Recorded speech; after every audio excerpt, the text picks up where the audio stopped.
Se você acha que o poder máximo do Rinnegan se resume a puxar meteoros do céu ou criar luas artificiais para selar monstros gigantes, eu preciso te dizer que você passou a vida inteira enganado. Existe uma técnica secreta nesses olhos que foi apresentada uma única vez em todo o anime. Butch, que carrega um poder tão devastador que o próprio criador de Naruto precisou fingir que ela nunca existiu para não arruinar completamente a história. Imagina uma habilidade que ignora qualquer tipo de defesa física.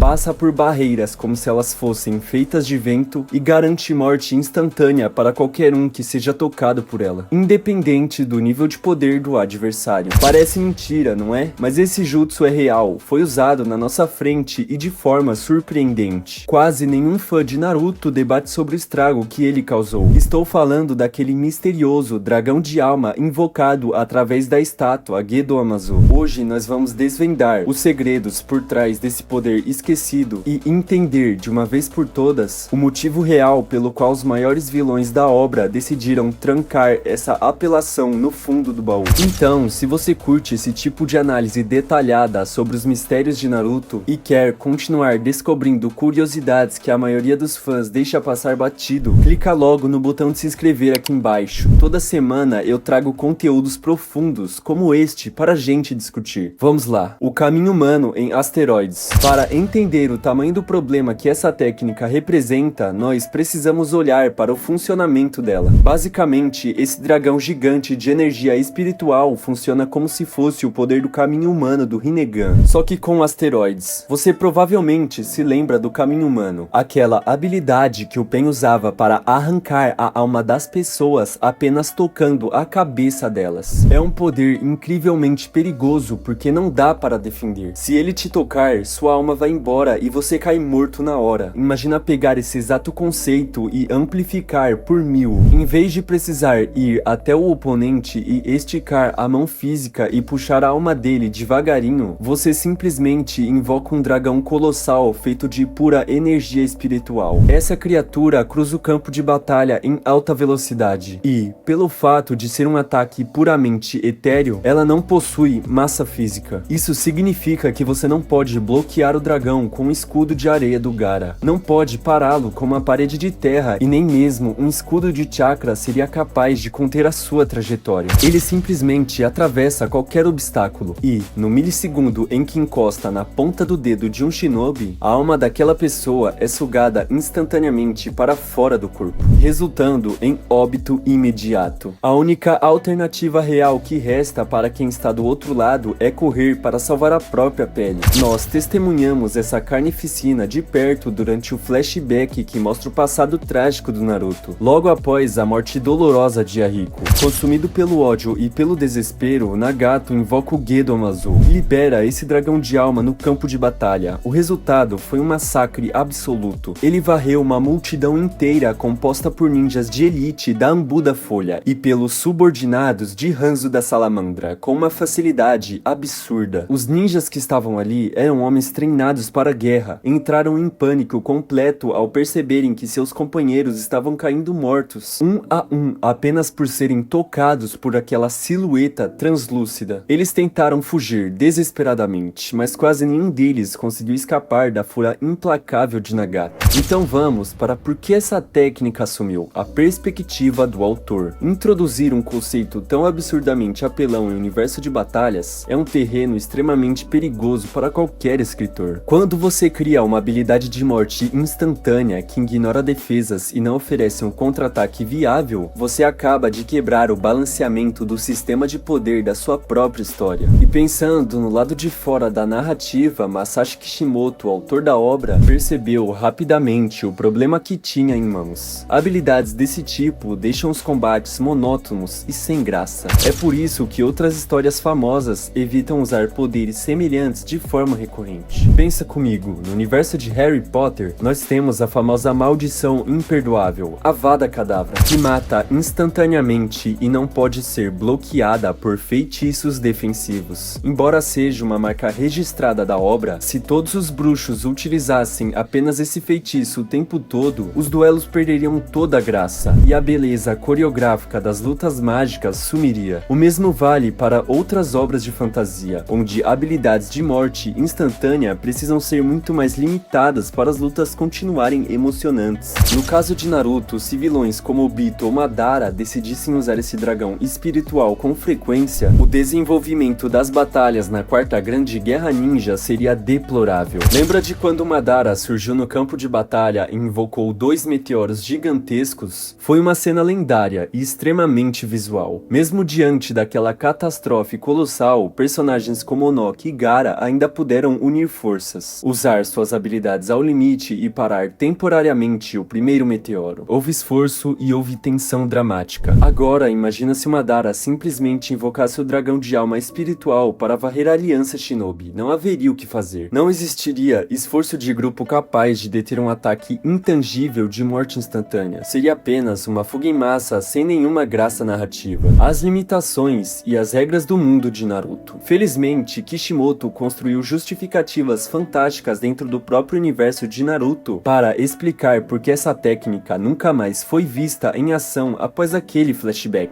A primeira grande barreira para o uso do dragão são os requisitos técnicos e físicos, absurdamente rigorosos que ele exige do usuário. Para começar o processo, possuir o Rinnegan é um pré-requisito óbvio, o que por si só já limita o uso a um grupo extremamente seleto de personagens ao longo da história humana. Mas o verdadeiro problema reside na necessidade da estátua Gedo Amazo estar fisicamente presente e ativa no local. Para disparar essa técnica, o usuário precisa invocar a estátua e permitir que ela crave dezenas de receptores negros de chakra diretamente em suas costas. Esse processo não é apenas doloroso, ele destrói fisicamente o corpo do invocador, drena uma quantidade colossal e perigosa de energia vital e deixa sequelas permanentes. Nagato, que era um Uzumaki com reservas de chakras quase infinitas, ficou completamente debilitado, magro e incapacitado de andar por conta própria, após utilizar esse recurso uma única vez. É um poder de via de mão dupla, extremamente destrutivo para quem o executa. Sabendo disso, faz todo o sentido do mundo que os outros portadores do Rinnegan tenham evitado recorrer a essa técnica suicida. Pense no caso de Obito Uchiha, por exemplo. Durante os eventos da guerra, o Gedo Amazo estava ocupado servindo de recipiente para reviver o próprio Jubi, o 10 Caudas. Obito não podia simplesmente interromper esse processo crucial para usar o dragão contra Gai, Kakashi e Naruto. Além disso, Obito tinha sérios problemas em relação ao consumo de chakra ao usar o Rinnegan, tanto que ele mal conseguia controlar o olho transplantado sem se desgastar rapidamente. Submeter seu próprio corpo ao fustigamento dos receptores negros da estátua Gedo seria o equivalente a assinar sua própria sentença de morte antes mesmo de concluir o plano Olho da Lua.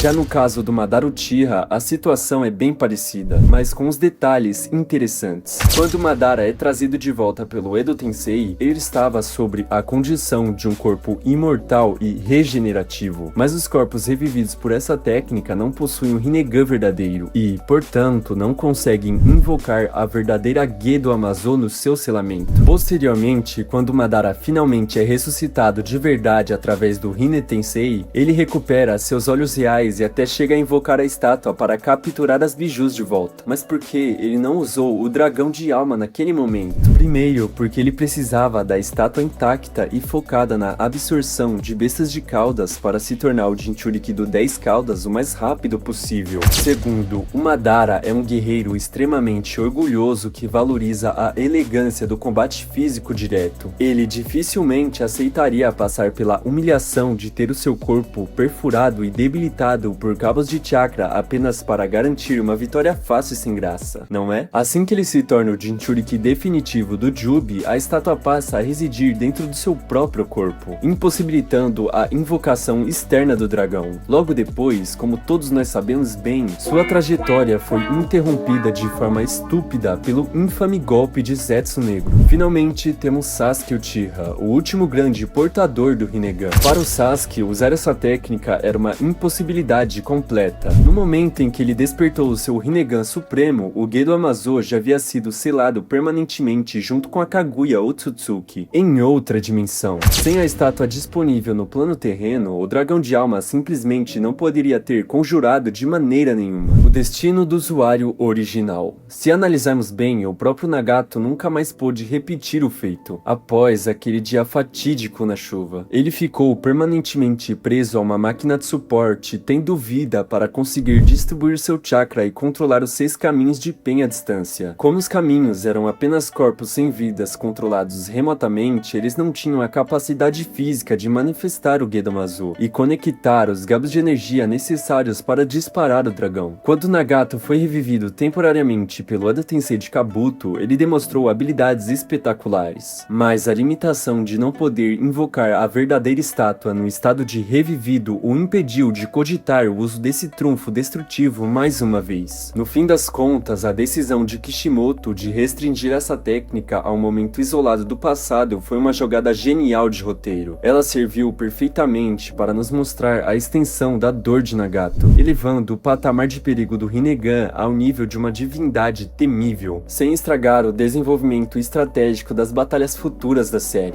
Mas e aí? E você? Acha que a guerra teria sido mais interessante se Madara tivesse apelado para esse dragão de alma contra a Aliança Shinobi? Eu quero saber a sua opinião, é sério, respondo todos os comentários aqui embaixo, porque eu quero saber o que você pensa sobre esse assunto. Não se esqueça de verificar se você deixou seu like, isso é muito importante. E mais importante ainda é se inscrever no canal, para não perder os próximos mistérios. E clica nesse vídeo aqui que tá aparecendo, porque aí você vai descobrir porque Naruto deveria ter sido muito mais longo. É sério, esse vídeo tá muito mais insano que esse. Vai lá. E é isso, minha rapaziada. Eu vou ficando por aqui e é nóis. Onik aqui. Falou!